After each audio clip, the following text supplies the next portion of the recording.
How everybody doing today? It is approximately about 1607, 407 for civilian-minded individuals. Hey, today, like I spoke to y'all last night briefly, I was working on something.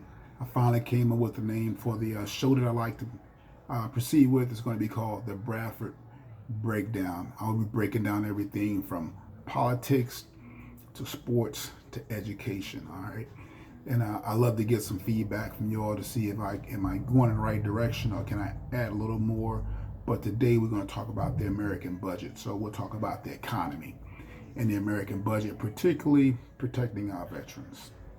I got some statistics I'm going to go through with you. Again, I'm only going to take about hopefully 10 to 15 minutes of your time, your day. Let me know what you think about it. But I will be coming with some, like I say, economy, education.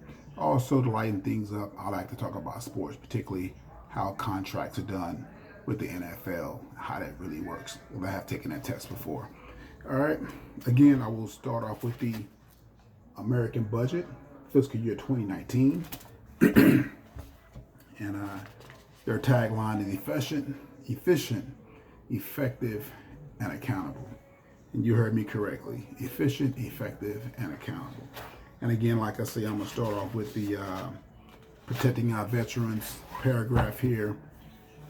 I know a lot of veterans, my family, my brothers, my mom, my stepfather. I have a lot of them in my family. All right. But the first paragraph of protecting our veterans states the budget.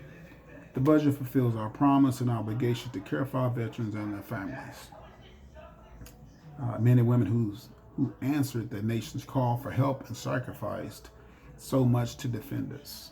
Our veterans have earned nothing less than the absolute best care and benefits after their service has ended, and the budget provides the funding necessary to treat them with the honor and respect they deserve. It is our nation's duty to ensure veterans have access to the medical treatment they need when they need it, and that they have a choice when it comes to their care. Okay. The budget also ensures that veterans receiving training and support to re-enter the workforce and find well-paying jobs. Of course, with that being said, livable wages.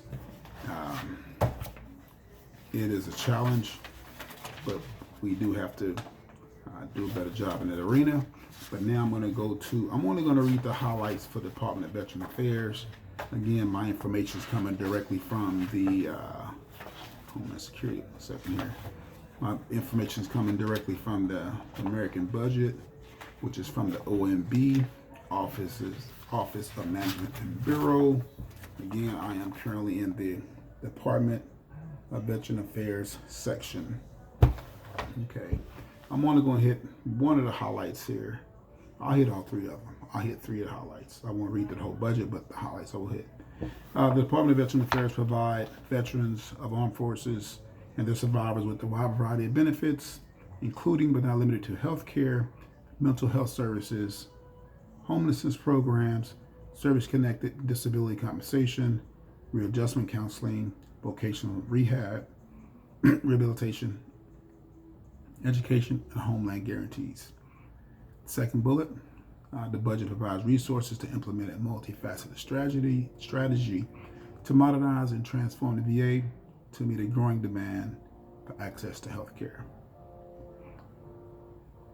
improve the timeliness and the effectiveness of non-medical benefit delivery, and to promote internal accountability to reduce fraud, waste, and abuse. Number three, third bullet, is the budget requests $83.1 billion for VA and $8.7 billion, or 11.7% increase from the 2017 budget. Again, this is for fiscal year 2019. The department, in addition to 75.6 billion requested for advanced medical care appropriations for 2020, to ensure the department has the resources to continue providing high quality medical services to veterans. In addition, the budget also requests new legislative authorities and 122.7 billion in mandatory budget authority, including 121 billion in 2020 advance appropriations for other veteran and survivor benefits. So it seems like we should be well funded. So I don't think funding is the issue. I think it's how the funding is distributed, which is causing the headache.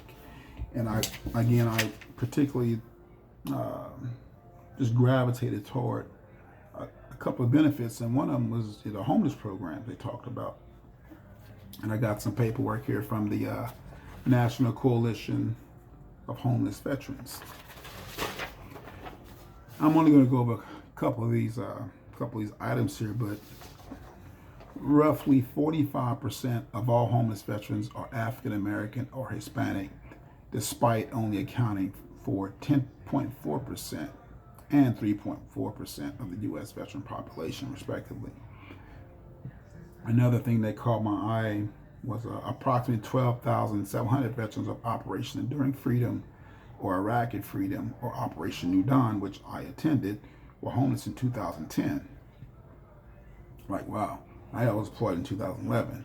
So 2010, that was less than 2020 right now. So we're talking less than a decade. Something's going on here. Something's going on. Now I'll go into, in the same document, it says why are veterans homeless? In addition to the complex set of factors influencing our homelessness, extreme shortage of affordable housing, livable income, access to health care, a large number of displaced at-risk veterans live with lingering effects of PTSD, post-traumatic stress disorder, and substance abuse, which are compounded by lack of family, and social support networks. Additionally, military occupations training are not always transferable to civilian employers. So if they didn't go to school while they were in and get a degree or get a trade, when they get out, man, the world kept moving. So if you didn't do anything for 15 years, 4 years, 5 years, the world kept moving and you're sitting with a high school diploma, you put yourself strategically at a disadvantage. And again, they say placing some veterans at a disadvantage when completing for employment. So we have to own that and take more responsibility for ourselves when we're in the military. And if your leader not letting you go to class, or you're not trying to go to get your associate degree or just get a trade, HVAC, something like that, because the world's going to keep going. And when you get out of there, man, it's too late at that point. It's too late. And I think, not blaming them, I think some of those issues, the PTSD issues, people don't realize they probably have it. They think it's normal, but if you have a family member that's facing that crisis, try to talk to them. And what can you do to help? You can determine a need in your community. You can contact your mayor, your city council, see where you can help at. Donate, participate in local homeless coalitions, the count, involve others, contact your local officials. That's all we can do. You vote for them to put them in office. If you're not voting, please start voting, because that's your voice. And if they're not doing what they need to do, we need to vote them out and put somebody else in.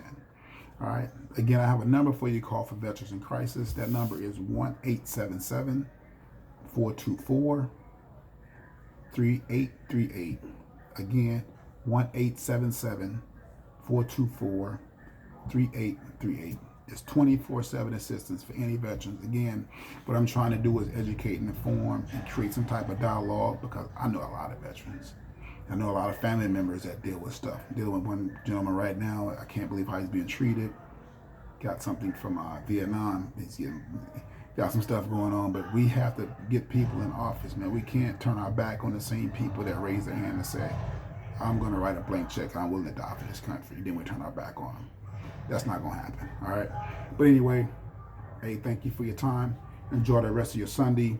I will try to do this at least. I'm not even give you a timeline. When I feel the spirit and the urge to do it, I'll do it. But I have plenty of information I would like to give out. I don't want to inundate you with it, but I want you to listen to it, think about it, and tell me, how can I make this delivery better?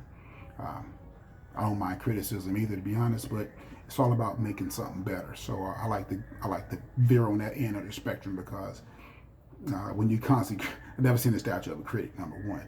Number two, I want to make this the best information driven tool possible and use social media to benefit not myself but make our society better. Okay, again, God bless. Thank you for your time. Have a great day. Again, that number for veterans in crisis is 1-877-424-3838. One more time, 1-877-424-3838. And remember, my tagline is no opinion, just facts. Have a great day.